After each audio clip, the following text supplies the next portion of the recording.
Hey, let's compare the Apple Watch Series 8 against the Apple Watch Series 7.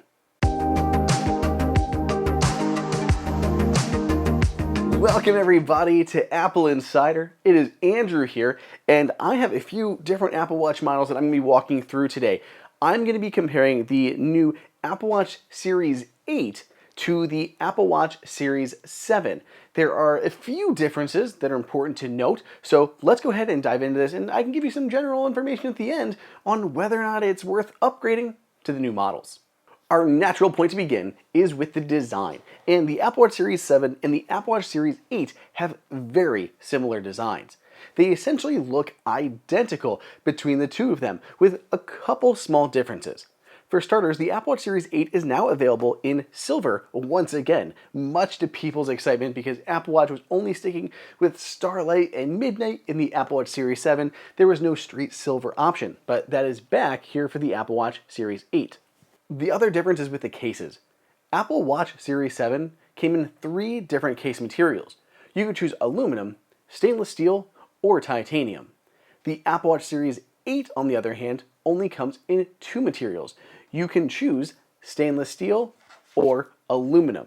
There is no titanium version of the Apple Watch Series 8. Rather, you have to opt for the Apple Watch Ultra instead.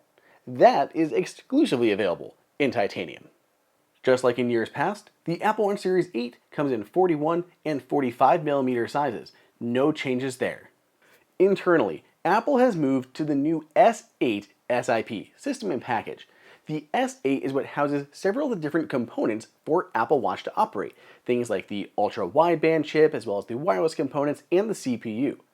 The CPU on the Series 7 and the CPU on the Series 8 are the same. So even though Apple moved from the S7 to S8 SiP, the CPU is the same. So speed and performance is pretty much the same for the Apple Watch Series 7 and the Apple Watch Series 8.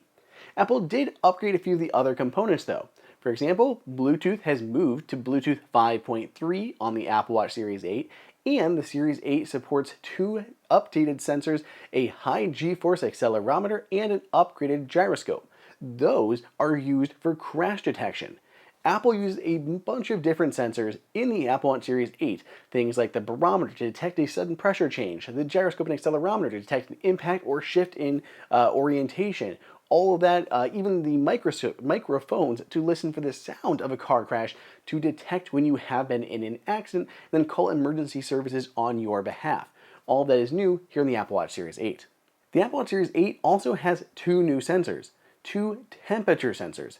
There's a rear-facing sensor that is on the back of the watch that faces your wrist, then an outward-facing sensor that faces the ambient room. It uses those sensors together to monitor your baseline body temperature when you're wearing your Apple Watch Series 8 for sleep tracking. So as you wear it throughout the night, it'll compare your body temperature, and after several days of wear, it'll be able to tell you differences from your baseline. Your baseline temperature can change for things like alcohol, if you're sick, anything like that, and it'll call those out and alert you when that happens. You cannot, though, just get an immediate body temperature on demand using the Apple Watch Series 8. The other benefit is for those using the cycle tracking app. By using that app and the new temperature sensors, it's able to tell you retroactively when you would have possibly ovulated. So another benefit for anyone using cycle tracking. Otherwise, the Apple Watch Series 7 and Apple Watch Series 8 are nearly indistinguishable. They're basically the same version of the Apple Watch. They all have the same watch faces, they have the same CPU speeds, they have the same battery life, they each support watchOS 9 and all of those new features such as backtrack and low power mode to extend battery life up to 36 hours. And they have the same resistance such as IP6X dust resistance and 50 meters of water resistance. Both Apple Watch Series 8 and Series 7 are great Apple Watches. I don't think it's necessarily worth an upgrade from the Series 7 to the Series 8 just to get crash detection and the body temperature sensors. Those are the biggest changes here. I think it's really for people who have been holding out. They have an older version of the Apple Watch and want to upgrade. It still is Apple's greatest watch, and I think a lot of the new features here are coming in watchOS 9, which are available to previous versions of Apple Watch.